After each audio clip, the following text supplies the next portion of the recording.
समोसा कचौरी सब भूल जाओगे जब आज बनेंगे यूपी के फेमस दाल के फरे। सो हेलो दोस्तों, welcome back to my channel. तो कैसे हैं आप सभी?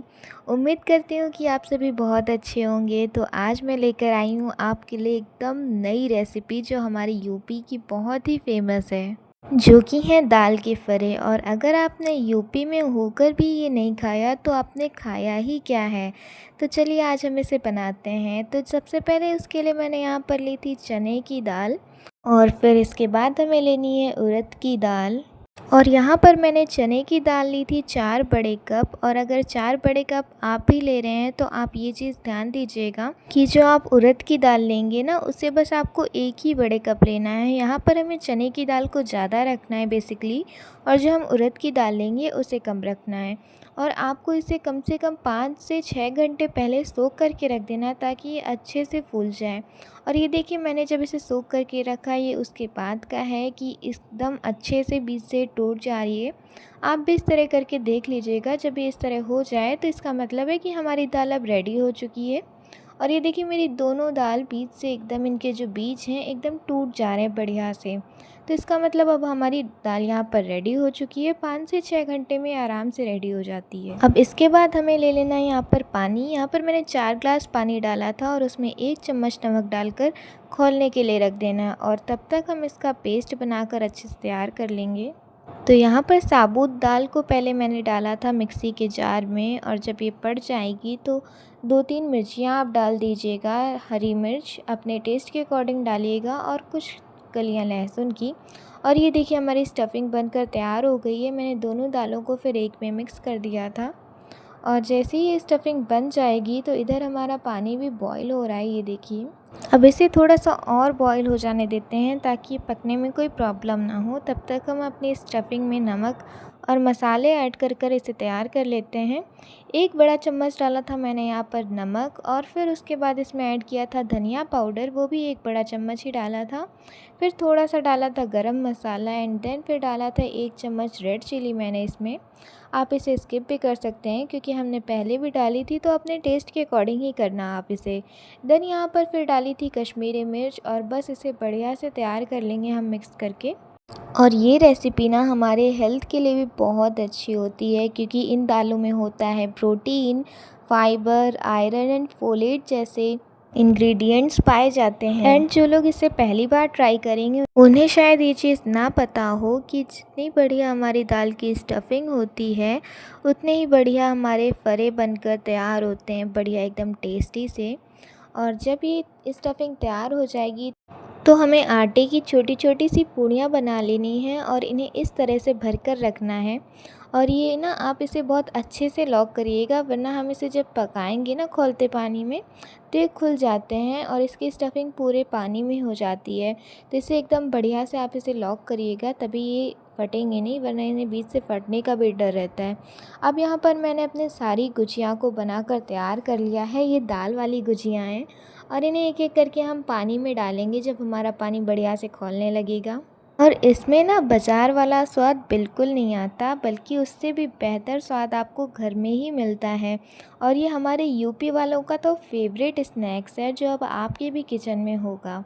तो वीडियो को स्किप बिल्कुल भी मत करिएगा। तो चलिए अब इन्हें देख लेते हैं एक बार। ये देखिए लगभग पक चुके हैं, और तब तक हम अपनी चटनी की तैयारी कर लेते हैं जब तक ये पूरी तरह से पक जाएंगे।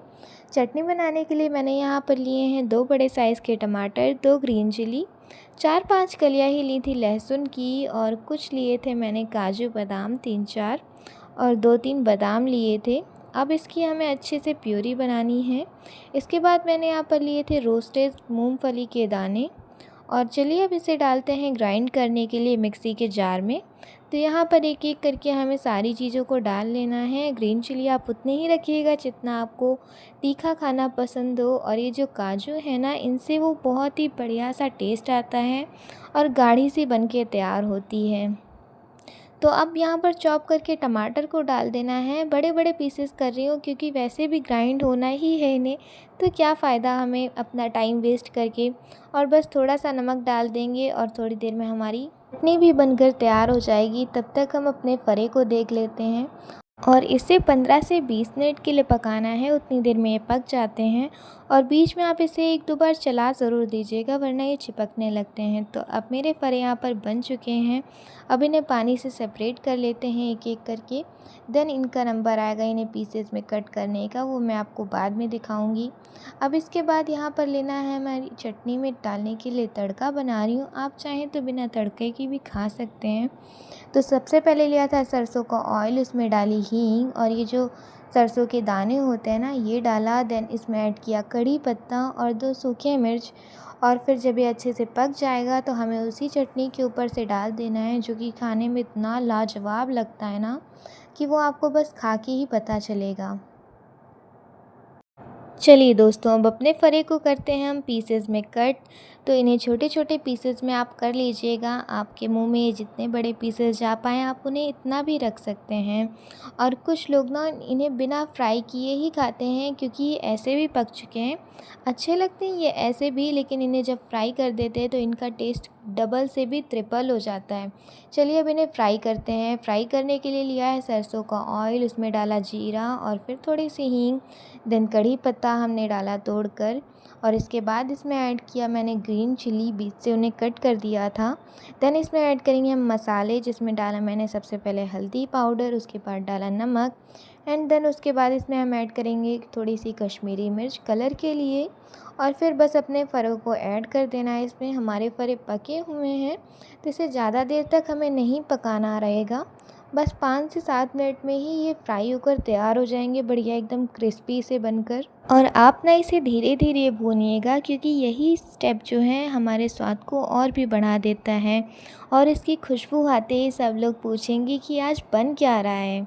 और शायद आपको पता नहीं होगा, बट मैं बता दूँ, बोलता है ना कि बस 1-2 ही खाऊंगा मैं, तो वही सबसे ज़्यादा लास्ट में खाता है। और चटनी के साथ तो इसका कॉम्बिनेशन बस मेरा दिल ही जीत लेता है। और अगर आपको रेसिपी पसंद आए तो कमेंट में बताइए, आप फ़रे चटनी के साथ खाते हैं या फिर कोक के साथ। Thank you, bye bye.